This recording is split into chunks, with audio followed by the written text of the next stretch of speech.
Have you ever read an entire page, reached the bottom, and realized you remembered almost nothing?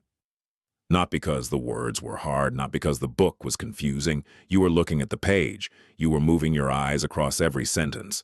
Maybe you even highlighted a few lines or took notes.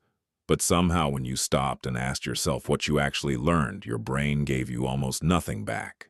This is one of the most frustrating things about reading. It feels like reading should automatically create memory. If the information went into your eyes, it should go into your brain. But that is not how memory works. Your brain is not a camera. It does not save information just because it saw it. And this is where most people go wrong. They treat reading like storage. They think the goal is to put as many words into their head as possible. More pages, more highlights, more notes, more time staring at the book.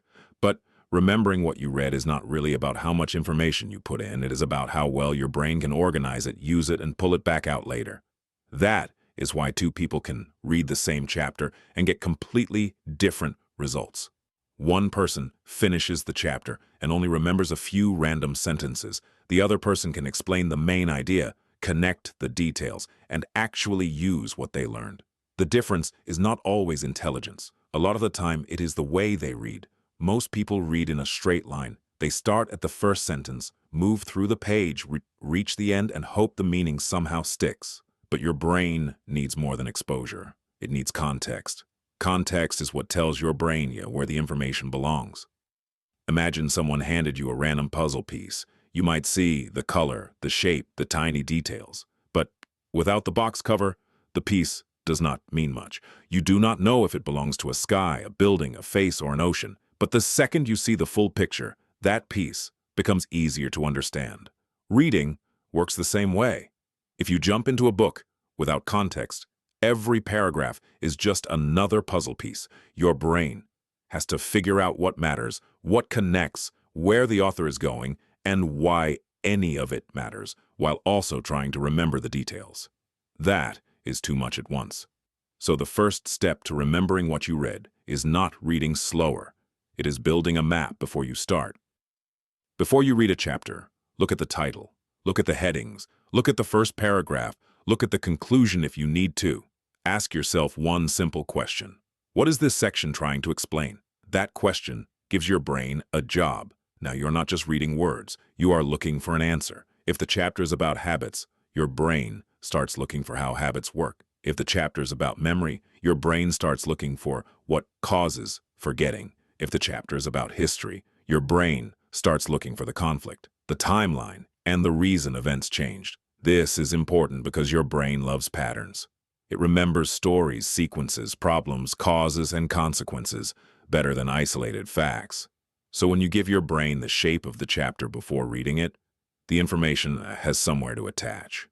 This is why a book can become much easier to remember once you understand its flow. The author is usually not throwing information at you randomly. They are building a path. They introduce a problem. They explain why it matters. They give examples. They make an argument. They add evidence. They move you from one idea to the next. If you can see that path, you remember more. But if you read without seeing the path, the information feels scattered. You may understand individual sentences, but you do not remember the structure that held them together. This is one reason people forget what they read.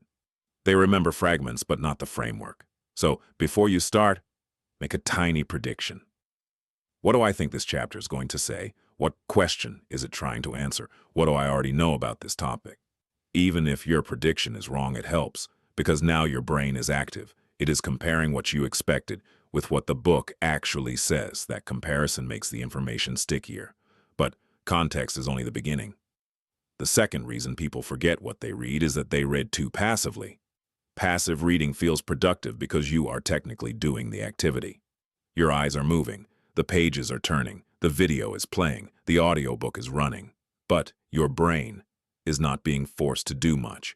It is just recognizing information as it appears, and recognition can trick you. This is why you can read a paragraph and think, yeah, that makes sense, then close the book and have no idea how to explain it. While the answer was in front of you, it felt familiar. But familiarity is not the same as memory. You can recognize a song when it plays and still not be able to sing it from memory. You can recognize a correct answer when you see it and still not be able to produce that answer on your own. You can recognize a good explanation while reading and still not be able to explain the idea later. That is the trap. Most people confuse understanding in the moment with remembering later. To remember what you read, you have to interrupt that illusion. After a section, stop and ask yourself, what did I just read? Not after the whole book, not after 50 pages. After a small section, close the book, look away. Try to say the idea in your own words. This is where real memory starts. If you cannot explain it without looking, that does not mean you failed. It means you found the exact place where the information did not stick. That is useful. Now you know what to reread. Now you know what needs attention. Most people do the opposite. They reread everything because they do not know what they forgot. But if you test yourself early, you do not have to guess. Your brain shows you the gap. This is called retrieval. Retrieval means pulling information out of your memory instead of putting it back in again. Reading puts information in front of you. Retrieval forces your brain to find it. That difference matters. When you reread, the information is already there. Your brain can relax. It can recognize the words and feel like it knows them. But when you retrieve, your brain has to work. It has to search. It has to reconstruct the idea. It has to build a path back to the information. That path is what makes remembering easier later. So if you want to remember what you read, do not just ask, did I understand that? Ask, can I explain that without looking? That is a completely different standard. The third mistake people make is taking notes at the wrong time. Most people take notes while they read.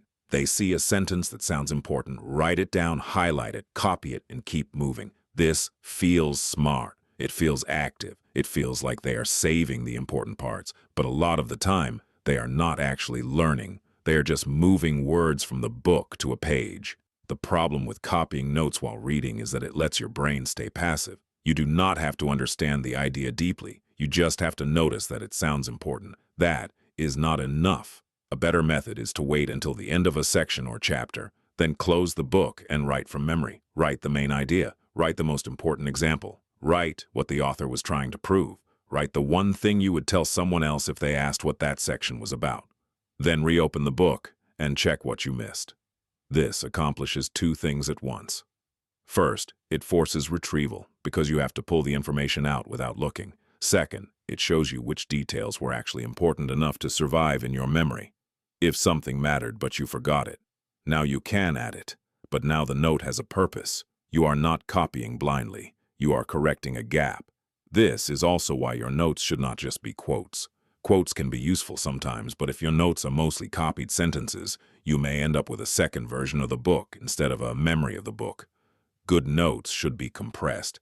They should be in your words. They should make the idea easier to use later. A simple format is this. What was the main point? Why does it matter? What is one example? How would I explain this to someone else? That last question is powerful because teaching exposes weak understanding. If you cannot explain an idea simply, you probably do not fully own it yet. This does not mean you have to write perfect notes. In fact, messy notes from memory are often better than beautiful notes copied from the page. Beautiful notes can hide weak understanding. Messy notes show you what your brain actually knows, and once you know what your brain actually knows, you can fix what it does not. But there is another layer to remembering, and this is where reading becomes much more interesting. Your brain remembers images better than plain words. This is why you can forget a paragraph you read 10 minutes ago, but remember a weird scene from a movie years later. Images are sticky. Places are sticky. Strange details are sticky. Your brain was built to remember locations, faces, danger, movement, and stories long before it was built to remember textbook paragraphs. So if something you read is important, turn it into a picture. Do not just remember the sentence. Create an image for the idea. If you're reading about focus, imagine a giant spotlight locking onto one object while everything else goes dark. If you're reading about memory, imagine a librarian trying to organize a messy room of books. If you're reading about procrastination, imagine a person standing in front of a tiny task that casts a massive shadow. The image does not have to be realistic. Actually, weird images usually work better. The stranger the image is, the more attention your brain gives it. Then place that image somewhere familiar. This is the basic idea behind a memory palace. You take information and mentally place it inside a location you already know: your bedroom, your kitchen, your route to school, your walk to the store, any place your brain can easily picture. For example, imagine you are trying to remember 3 ideas from a chapter: context, retrieval, and visual memory. You could place a giant map on your bed for context. You could place a fishing hook on your desk, pulling words out of a book for retrieval. You could place a glowing picture frame by your door for visual memory. Later, when you mentally walk through that room, the images remind you of the ideas. This might sound strange, but that is the point. Your brain remembers strange scenes better than flat sentences. You do not have to use this for every tiny detail. That would be too much. Use it for the key ideas, the concepts you actually want to keep. This works especially well when you combine it with your own words. First, understand the idea, then paraphrase it, then create an image for it, then place it somewhere. Now the idea has multiple hooks. It has meaning, it has language, it has an image, it has a location. That makes it much easier to find later. And that is really what memory is about, not just storing information, but being able to find it again. A lot of people think they forgot what they read because the information vanished. Sometimes it did, but often the information was never organized well enough to retrieve. It was floating around with no map, no structure, no connection, and no reason for the brain to keep it. So when you try to remember it later, your brain has nowhere to look. This is why the fix is not just read more. Reading more does not automatically solve the problem. If your method is passive, reading more can just mean forgetting more. The better fix is to change the way you interact with the material. Before you read, build context. While you read, look for the path. After a section, close the book and retrieve. When you take notes, write from memory in your own words. And when an idea really matters, turn it into an image and place it somewhere familiar. That is the system. Map it, read it, retrieve it, picture it. And the weirdest part is that this may make you feel slower at first. You might read fewer pages in one sitting. You might stop more often. You might spend time thinking instead of constantly moving forward. But that is not a bad thing, because the goal is not to finish the page. The goal is to remember what the page gave you. Fast reading that disappears is not better than slower reading that stays. If you read 20 pages and remember nothing, you did not really gain much. But if you read 5 pages and can explain the ideas, use them, and connect them to what you already know, that is real learning. This is why people who remember more are not always reading more. They are reading with better signals. They give their brain a map before starting. They make the brain pull information back out. They stop copying and start explaining. They turn important ideas into mental images. So the next time you read a page and realize nothing stuck, do not assume your memory is broken. Your brain was probably just never asked to remember. Because reading is not what makes information stay. Using it does. And if you want to remember what you read, stop treating your brain like a storage box. Treat it like a search engine. Give it clear labels. Give it a map. Give it images. Give it practice pulling the answer back. That is how you stop forgetting what you read. Not by reading harder, by making your brain work with the information before it disappears.